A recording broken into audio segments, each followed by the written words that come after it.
Everyone, this is Cindy, Cranny of the Heart, and today we're going to make a recipe box using a variety of products, starting with some products from Not Too Shabby Shop. These are from the current subscription box of the month, which is a baking theme. So I'm going to be using the Happiness is Homemade along with the ephemera, and there's some little bits and pieces in this other one that I'm probably going to use that I had stamped and cut out and put in there. I'm also using the Scrapdiva Designs die that I just got, which is just perfect. It is a oven mini album, and it comes with a recipe card die and a shadow that I'm going to use, along with making the oven, which you also can make into a shaker, which I am going to be making into a shaker. It's got all the pieces for it. It has the recipe words, which I'm also going to use. And I got this tutorial from Carol, I think it's Carol's something Cottage. I'm going to put a link in the description box so you can get her tutorial. I only did 4 cards for my box, but she made 12, which is insane because it actually is like 72 cards you'd have to cut out, recipe cards.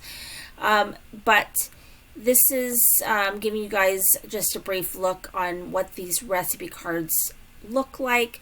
I use the oven die, the one that makes the oven, and the recipe card die, as well as the shadow. So in her tutorial, she uses pattern paper for the shadow, but it would use a ton of paper. So I actually just used a piece of pink cardstock, and I used the ephemera to decorate all the different pages, and the words are cut out using that recipe die from the Scrapdiva Designs die, but I used all Not Too Shabby Shop paper. And so I'm going to show you guys briefly how to put this together. So you use the oven die as sort of your base, and then I used a piece of pink cardstock. And in order to make that be something you can open up, you need to create a hinge. So I just used scrap. So all my hinges were funky sized. But you need at least a hinge that's 1/2 inch so that you could score it in the middle and at least have 1/4 inch on each side. So if you have that, you can use scrap. And so you can see mine's kind of wonky.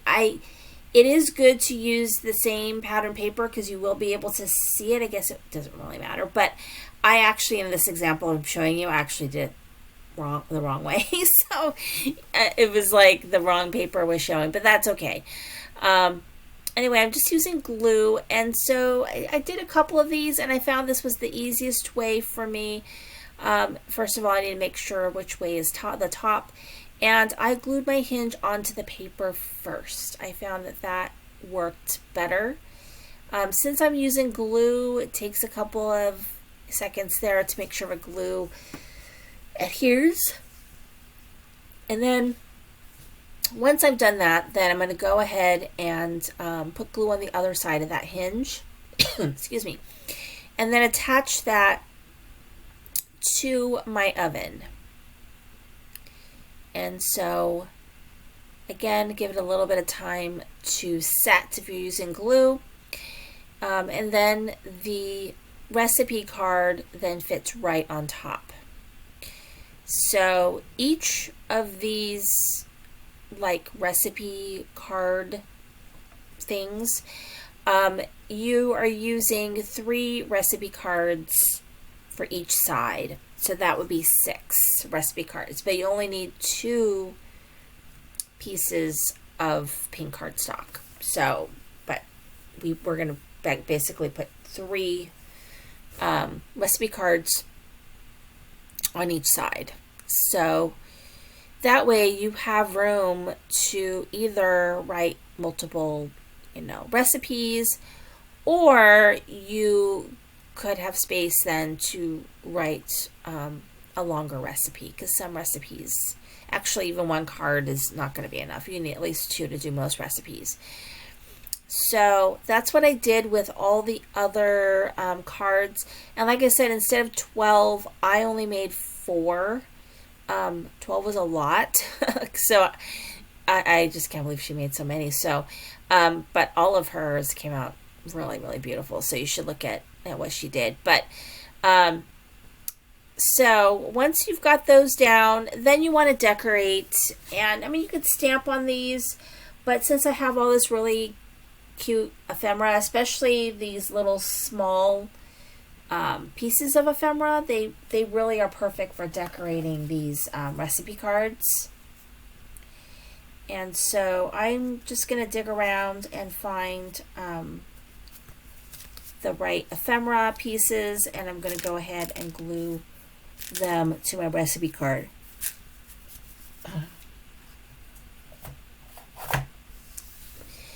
And so I did that for all of them. I still have a ton of ephemera, and I've already made quite a few projects with this product line.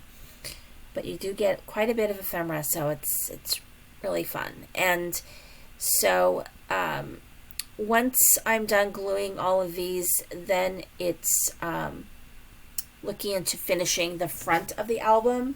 So the front of the album, or the front of the box, I should say, uses the full oven.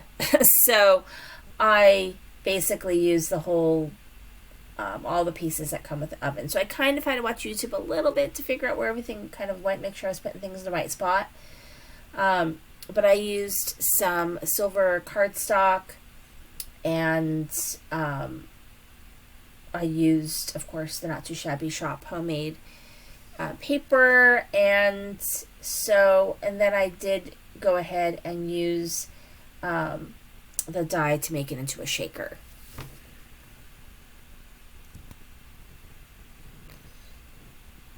So you can see I've got 4 of them, setting them aside.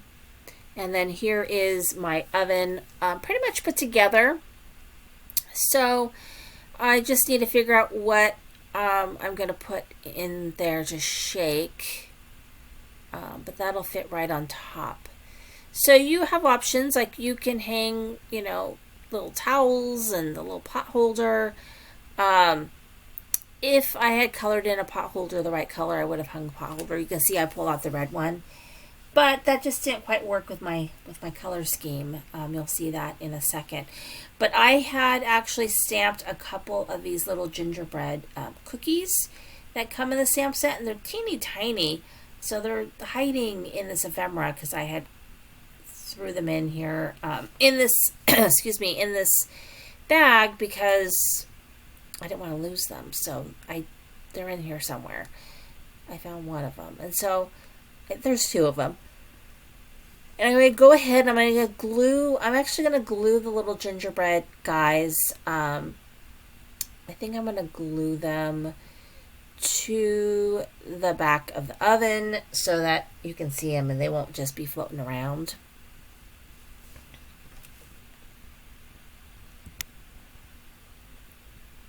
So you can see me digging through all of this different stuff. But yeah, I found my 2 little gingerbread guys. I'm going to go ahead and glue those down, and so that way they won't disappear in the shaker.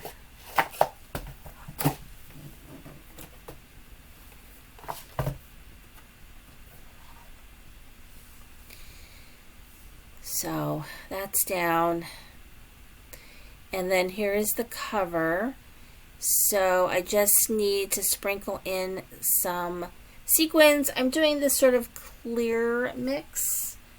And then I realized after I did that, it would be nice to have a little bit of color. And on my desk, I did have some sequins that were pink, but also blue. So I try to avoid the blue ones and just pull in the more of the pink sequins, just for a little extra color in there. And I'm glad I did because they do look nice in there. So I'm going to go ahead and sprinkle those in there. And I do love this oven, so I am going to make probably a card maybe with this oven. I think it's adorable. Maybe some sort of shaker card, I don't know, but it's really, really cute.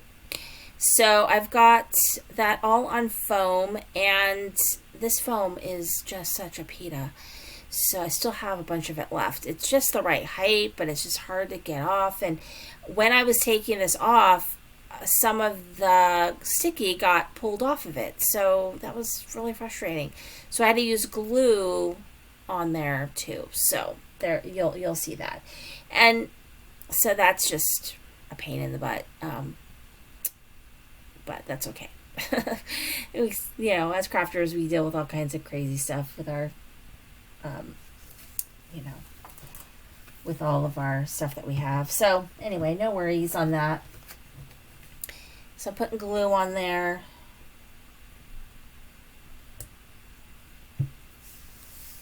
And then I'll set that down on top, trapping my sequins and my little gingerbread guys. And really a nice die. And this cooking paper, there's just so many possibilities, and it works really well with this die. So I'm going to press it down, but I think I'm going to set it aside so it can dry. But I've got to decorate the front. So you can see, like, if you had the right color little oven mitt, you can hang that oven mitt there, or I think there's little towels that come in the collection that you can hang there. So you can be creative with that. I was just trying to figure out how to decorate the front of my oven. Kind of was trying to figure out where everything should go.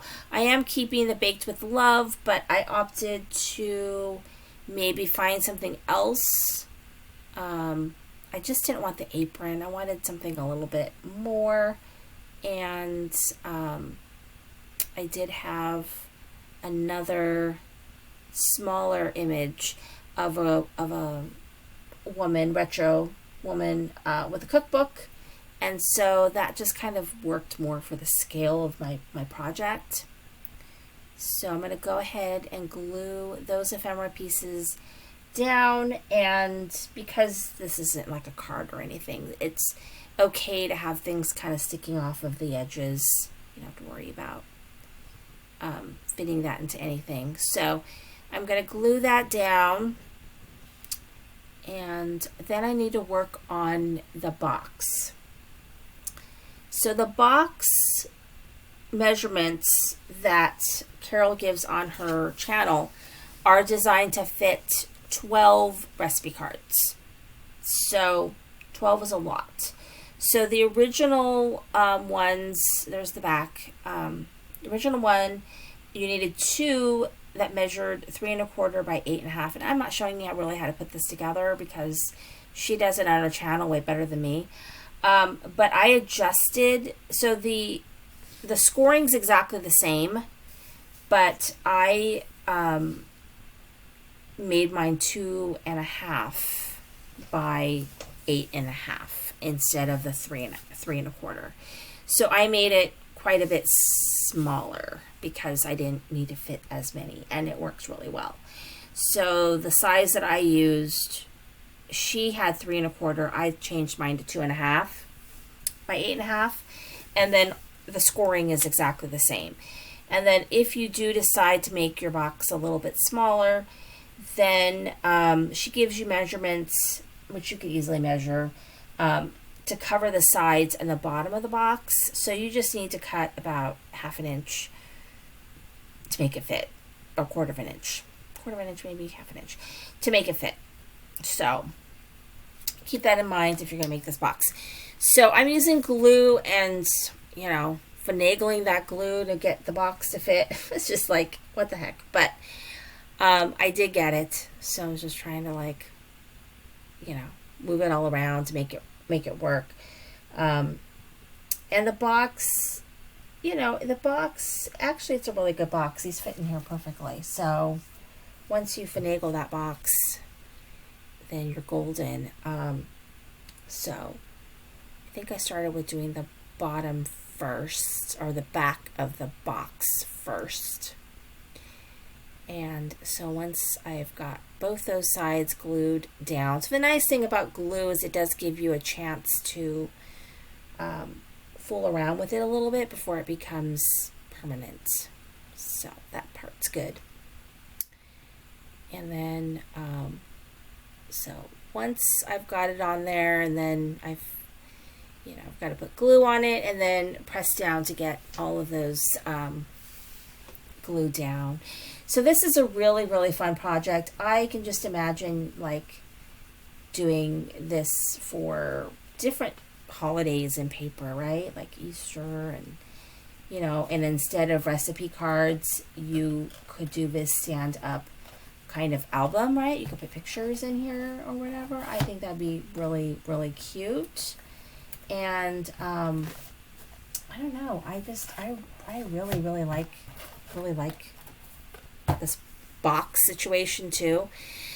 It's just really a fun project. So I would then work on getting that front on there. So that's the one that's going to be a little bit of a pain because it's a little heavier and it's kind of awkward, but really, once it's on there, then you're home free, and then you got to stick your hand in there and really make sure that you've got it down exactly where it needs to go. So once you do that, it's good to go.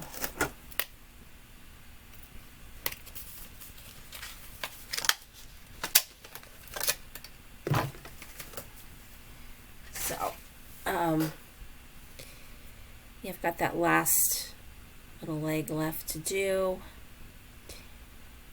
and I really am happy I got this die because it's going to be great. So I got to remember that this is the kind of die that I can use for different occasions. So once your box is then put together and it's had a little bit of a chance to dry, I mean, I use quick drying glue, then you can put your cards in the box and you are ready to go. So I hope that you like this project, and I mean, this paper is just adorable. Thank you so much for watching. This is Sandy Crank the Heart.